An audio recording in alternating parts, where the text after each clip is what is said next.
ضروری نہیں ہر رشتہ خون کا ہو، کچھ رشتے خون چوسنے کے لیے بھی ہوتے ہیں۔ ہمارا اچھا ہونا کوئی مطلب نہیں رکھتا، لوگ اپنے حساب سے ہی چلتے ہیں۔ برائی ڈھونڈنے کا شوق ہے تو آئینے کا استعمال کیجیے، دوربین کا نہیں۔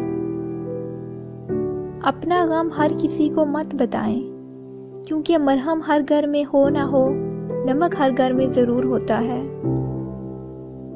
اگر آپ لوگوں کے زخموں پر پائیوڈین نہیں لگا سکتے تو آیوڈین بھی مت لگائیں۔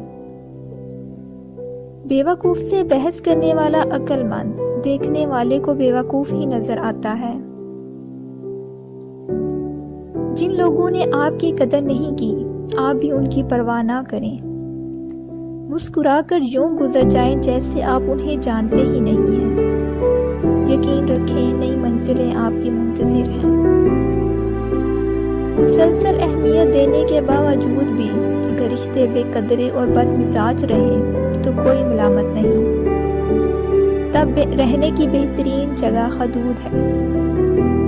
خود کا دوسروں کے ساتھ موازنہ نہ کریں، سورج ہو یا چاند اپنے اپنے وقت پر چمکتے ہیں۔ بابا جی فرماتے ہیں، بیٹا جی کچھ لوگ فساد کی جڑ نہیں مکمل درخت ہوتے ہیں۔ سالوں پرانے رشتے بھی جڑ جاتے ہیں، شرط یہ ہے کہ انہیں کوئی کام پڑ جائے۔ اچھی نصیحتوں کا اثر آج کل اس لیے نہیں ہوتا کیونکہ لکھنے والے اور پڑھنے والے دونوں یہ سمجھتے ہیں کہ یہ دوسروں کے لیے ہیں۔ تنقید سے پہلے تحقیق، الزام سے پہلے ثبوت اور اختلاف سے پہلے دلیل رکھنا اعلیٰ شخصیت کی علامت ہے۔ اس جگہ مت جاؤ جہاں لوگ تمہیں برداشت کرتے ہوں، اس جگہ جاؤ جہاں لوگ تمہارا انتظار کرتے ہوں۔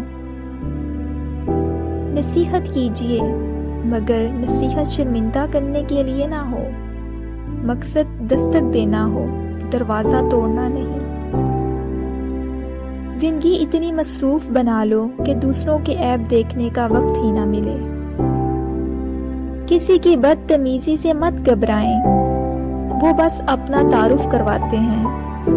سمجھداری اسی میں ہے کہ آپ انہیں پہچان کے آگے چل دیں۔ اگر آپ نے کسی کے کردار کا اندازہ لگانا ہو تو یہ دیکھو کہ وہ ہنستا کس بات پر ہے۔ ایک کامیاب انسان انہی پتھروں سے اپنی بنیاد بناتا ہے جو لوگوں نے اسے مارے ہوتے ہیں۔